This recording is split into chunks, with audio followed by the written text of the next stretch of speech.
తర్వాత భారతదేశానికి యువ పురుషుడిగా వికసిత్ భారత్ మహాసంకల్పానికి దూరదృష్టి గల రూపకర్తగా ధర్మాన్ని భారతీయ శాశ్వత నాగరికత విలువలను పరిరక్షించడంలో ఆచంచల నిబద్ధతను కనపరుస్తూ తన దూరదృష్టి గల నాయకత్వంలో 140 కోట్ల భారతీయుల ఆశయాలకు నూతన స్ఫూర్తినిచ్చి దేశాన్ని అపూర్వ ప్రగతి పథంలో వేగంగా ముందుకు నడిపిస్తూ ఆత్మనిర్భరత స్ఫూర్తిని జాతి గొప్పతనాన్ని మరింత బలోపేతం చేసి ప్రపంచ వేదికపై భారతదేశాన్ని ఆత్మవిశ్వాసంతో కూడిన గౌరవప్రదమైన స్థానం నిలబెట్టిన మన గౌరవ ప్రధానమంత్రి శ్రీ నరేంద్ర మోదీ గారికి మన రాష్ట్ర ప్రజలందరి తరపున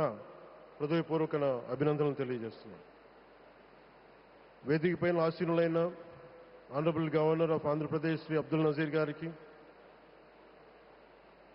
విజనరీ లీడర్ శ్రీ గౌరవ ముఖ్యమంత్రి శ్రీ నారా చంద్రబాబు నాయుడు గారికి,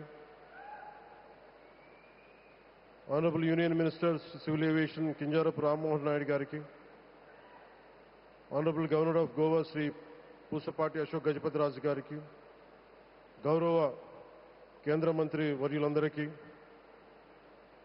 సోదర సమానులు శ్రీ నారా లోకేష్ గారికి, ఈ కార్యక్రమానికి విచ్చేసిన గౌరవ మంత్రివర్యులు, పార్లమెంట్ సభ్యులు, శాసనమండలి సభ్యులు, శాసనసభ్యులు, విశిష్ట అతిథులు, ప్రజాప్రతినిధులు, ప్రభుత్వ అధికారులు, మీడియా మిత్రులకి అందరికీ, భారీ సంఖ్యలో విచ్చేసిన ప్రజలందరికీ, అలాగే ఈ వేడుకను వివిధ మాధ్యమాల ద్వారా వీక్షిస్తున్న ఆంధ్రప్రదేశ్ ప్రజలందరికీ, దేశ విదేశాల్లో ఉన్న భారతీయులందరికీ నా హృదయపూర్వక నమస్కారాలు తెలియజేస్తున్నాను. ఈ నేల బానిసగా ఉండదు, ఈ జాతి ఎవరికి తల వంచదని సవాల్ విసిరిన అసామాన్య విప్లవ వీరుడు అల్లూరి సీతారామరాజు గారు, ఆయన పేరు మన ఎయిర్పోర్ట్కి పెట్టడం చాలా చాలా స్ఫూర్తిదాయకం. As we dedicate this airport to the people, one thought comes to my mind: Alluri స్ఫూర్తి రెక్కలపై ప్రపంచాన్ని చేరే Andhra Pradesh. Rooted in Alluri's ideals and driven by the aspirations of our people, Andhra Pradesh is ready to soar to greater heights. ఈరోజు మన గౌరవ ప్రధానమంత్రి శ్రీ నరేంద్ర మోదీ గారి చేతుల మీదుగా అల్లూరి సీతారామరాజు అంతర్జాతీయ విమానాశ్రయానికి జాతికి దీనిని అంకితం చేయటం ఆంధ్రప్రదేశ్ అభివృద్ధి ప్రస్థానంలో ఒక నూతన అధ్యాయానికి నాంది పలుకుతుంది.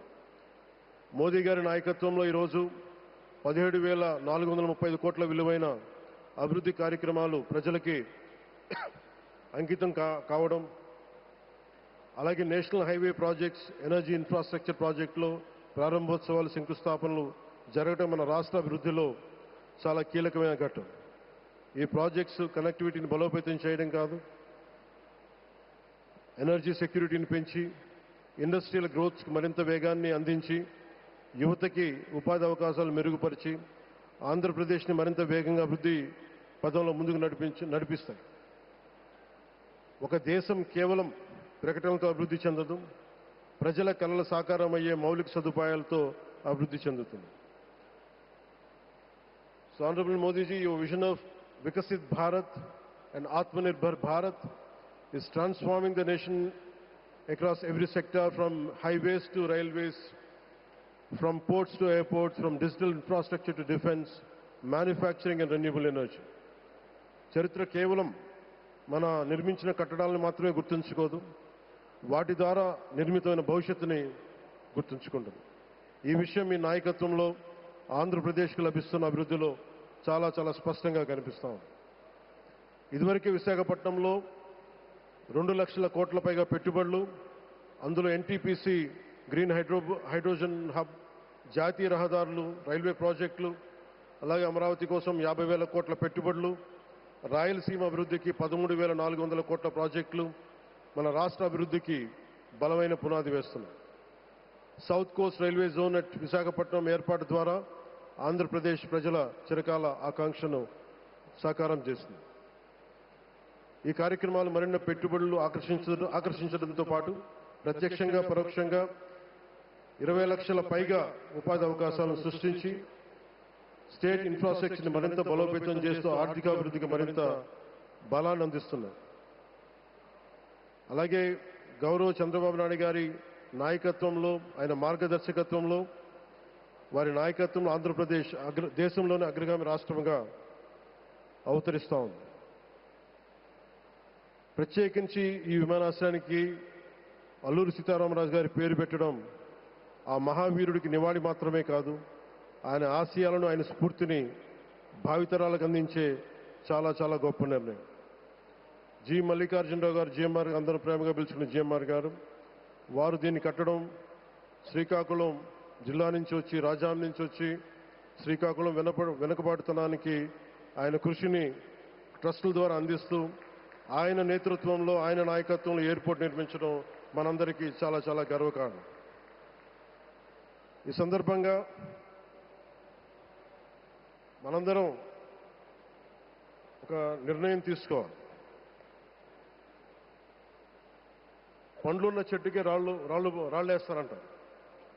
కష్టపడే కుటుంబ సభ్యుడు, తండ్రి కావచ్చు, పెద్ద కొడుకు కావచ్చు, అందరూ అతని మీద పడతారు.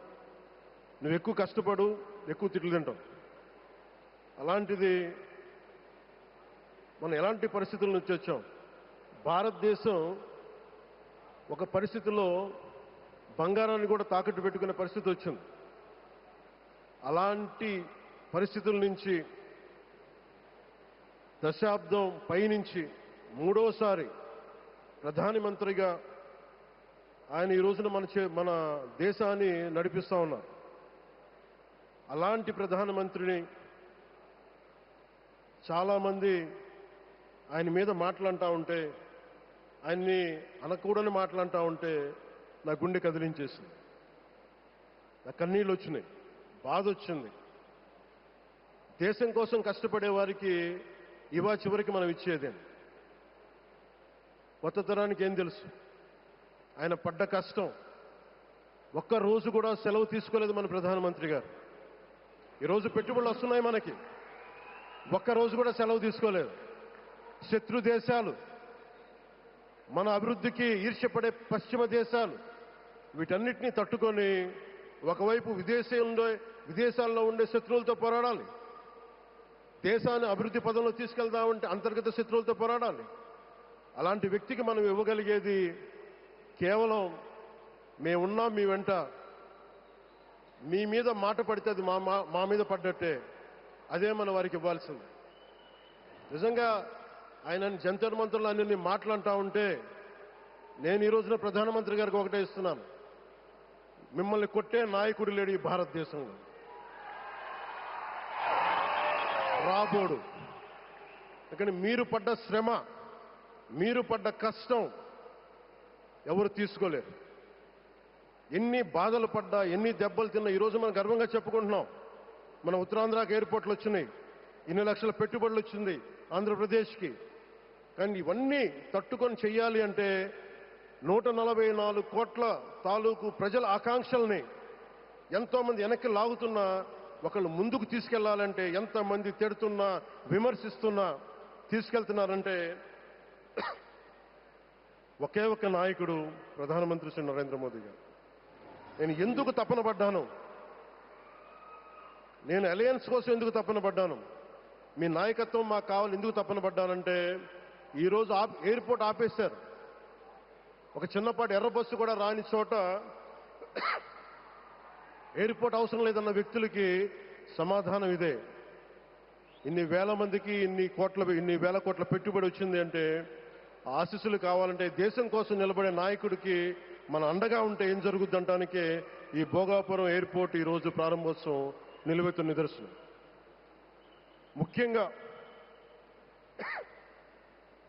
25 సంవత్సరాలు లోబడి ఉన్న పిల్లలున్న ప్రతి ఒక్కరికి కూడా నేను ఈ సందర్భంగా తెలియజేస్తున్నాను, పిల్లల్ని సరైన దారిలో పెట్టడం, సరైన సంస్కారాలు నేర్పించడం చాలా చాలా అవసరం. ఈరోజు పొద్దున్నే ప్రధానమంత్రి గారి స్టేట్మెంట్ చూశాను. ఆయన తిట్టిన ఎన్ని దూషించారో వారిని కూడా పెద్ద మనసుతోటి క్షమించారు ఆయన. అలాంటి ప్రధానమంత్రి గారికి మీ పాదాలకు నేను నమస్కారం తెలియజేస్తున్నాను. నిజంగా మీ ఉన్నతి, మీ ఔన్నత్యం ఈరోజు చాలా చాలా స్ఫూర్తిదాయకం. భారతదేశం మీ అందరికీ కూడా, ప్రజలందరికీ కూడా, ఆంధ్రప్రదేశ్ ప్రజలందరికీ కూడా, దేశ ప్రజలందరికీ కూడా ఒక నాయకుడి కష్టాన్ని మనం వెంటనే గుర్తించలేం. ఆయన ఎంత తపన పడుతున్నారు. ఒక కుటుంబాన్ని నడపడం ఎంత కష్టపడుతున్నాం. 140 కోట్ల మంది ప్రజలు నడపడం ఎంత ఆషామాషి వ్యవహారం కాదు. ముందుకు తీసుకెళ్లే నాయకుడికి తెలుస్తుంది. అలాంటి వ్యక్తికి మనం ఏమి ఇవ్వగలం. దేశాన్ని నడిపించడం అంటే రామకార్యం లాంటిది. హనుమంతుడు లంకకు లంఘించినప్పుడు అనేక అవంతరాలు వచ్చినాయి, అనేక అడ్డంకులు వచ్చినాయి. రామకార్యం చాలా గొప్పది. అలాగే ఈరోజు ప్రధానమంత్రి గారు దేశాన్ని ముందుకు నడిపించేది బృహత్ కార్యం, చాలా మహాకార్యం అది. అలాంటి వ్యక్తికి మనం ఇవ్వగలిగేది, హనుమంతుడికి మనం ఏమి ఇవ్వగలం? నువ్వెంత గొప్పగా లంఘించావు, ఎంత కష్టపడ్డావు. ఏ దేవతకైనా ఇవ్వాల్సిన స్తుతే. వాళ్ళు మన నుంచి ఏమి కోరుకోరు. ఒక తల్లిదండ్రులకి మనం ఏం కోరుకోరు. అమ్మ నువ్వు మా కోసం కష్టపడ్డావు, నాన్న నువ్వు మా కోసం కష్టపడ్డావు అని. అలాగే ఈ దేశ ప్రధానికి, సెలవు తీసుకోకుండా పనిచేస్తున్న ఈ దేశ ప్రధానికి మనం ఇవ్వగలిగేది, మీరు మా కోసం ఎంత కష్టపడ్డారు, మీరు మా కోసం నిరంతరం ఎంత శ్రమ తీసుకున్నారని చెప్పడమే మనందరి కర్తవ్యం. అలాంటి గౌరవ ప్రధానమంత్రి గారికి మనస్ఫూర్తిగా మీరు అనుకున్నంత కాలం అధికారం మీరు వద్దంటే వదలాలి, కానీ అధికారం మీ చేతుల్లోనే ఉంటుంది. దానికి మేమందరం నిరంతరం కృషి చేస్తామని తెలియజేసుకుంటూ, భారతమాత ముద్దుబిడ్డ మన ప్రధానమంత్రి నరేంద్ర మోదీ గారికి ధన్యవాదాలు తెలుపుకుంటూ, ఒక్కసారి ఆయనకి ఇవ్వగలిగేది భారత్ మాతకి జేజేలు చెప్పుకుంటూ సెలవు తీసుకున్నాను. భారత్ మాతాకి. గౌరవ ప్రధానమంత్రి గారికి మరోమారు ధన్యవాదాలు తెలుపుకుంటూ, మీ ఆశీస్సులు మా అందరికీ కావాలి, రాష్ట్రానికి కావాలని తెలియజేసుకుని సెలవు తీసుకున్నాను. జై భారత్ అండ్ జై హింద్.